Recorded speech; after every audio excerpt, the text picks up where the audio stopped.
احباب ذی وقار، مولانا روم علیہ رحمہ نے ایک بہت ہی پیارا واقعہ درج کیا ہے۔ آپ فرماتے ہیں کہ ایک چرواہا روز اپنی بکریوں کو لے کر ایک جنگل کے ارد گرد چرانے لے کر جاتا تھا۔ آپ فرماتے ہیں کہ وہ جنگل گھنا تھا۔ ایک دن اس کی بکری اس گھنے جنگل کی اور چلی گئی۔ وہ چرواہا اپنی بکری کو ڈھونڈتے ڈھونڈتے جنگل کے اندر گیا تو اس نے دیکھا کہ گھنا جنگل ہے، ہر طرف اندھیرا ہی اندھیرا ہے، لیکن اس نے ایک طرف دیکھا کہ ایک پتھر کو دیکھا جو کہ چمک رہا ہے۔ قریب گیا تو بہت سارے پتھر وہاں پڑے ہوئے تھے جو کہ چمک رہے تھے۔ اس نے دیکھا تو اس کو اچھے لگے تو اس نے وہ سارے پتھر اٹھائے، جتنے اس کے جھولی کے اندر آئے سارے اٹھا کر وہ باہر لے کر آ گیا۔ باہر آ کر اس نے ان پتھروں میں سے ایک ایک پتھر کو اٹھایا اور گلیل کے اندر رکھتا گیا اور کووں کو اڑانے لگ گیا۔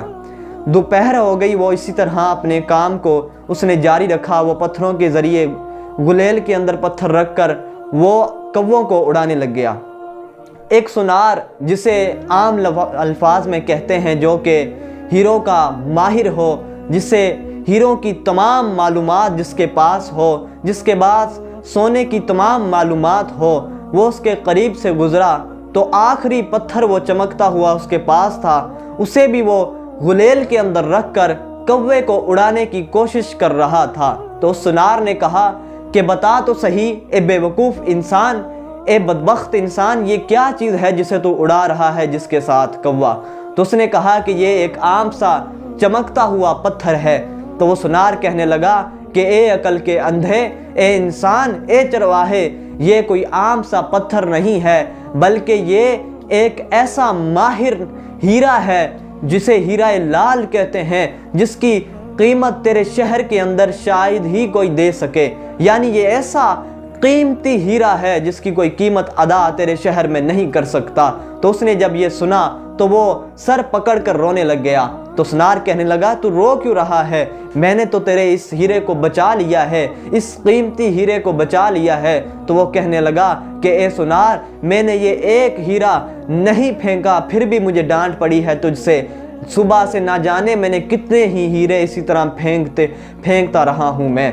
تو احباب ذی وقار، حضرت مولانا روم علیہ رحمہ اس بات سے یہ سبق اخذ کرتے ہیں، آپ نے اس بات سے یہ مثال دی ہے کہ آپ فرماتے ہیں کہ اے انسان، اے مسلمان، تو غور کر، تیرا بھی وقت، تیرا لمحہ، تیری سانس جو تیرے پاس ہے وہ بھی اسی لال ہیرے کی مانند ہے، وہ بھی اسی کی طرح ہے جو تو بے دھوکے کاموں کے اندر، بے مقصد کاموں کے اندر لگا کر اپنے وقت کو، اپنی جوانیوں کو، اپنے لمحے کو ضائع کر رہا ہے۔ اے انسان، تو اپنے اس جوانی کو، اپنے اس وقت کو با مقصد کاموں کے اندر لگا اور بندگی خدا کے اندر اپنے اس وقت کو گزارا کر، اپنی ان جوانیوں کو، اے نوجوانوں، اسی طرح اللہ رب العزت کی بارگاہ کے اندر گزارو، دین کے کاموں کے اندر گزارو۔ اللہ رب العزت ہمیں عمل کی توفیق عطا فرمائے، آمین ثم آمین، وما علینا الا البلاغ المبین۔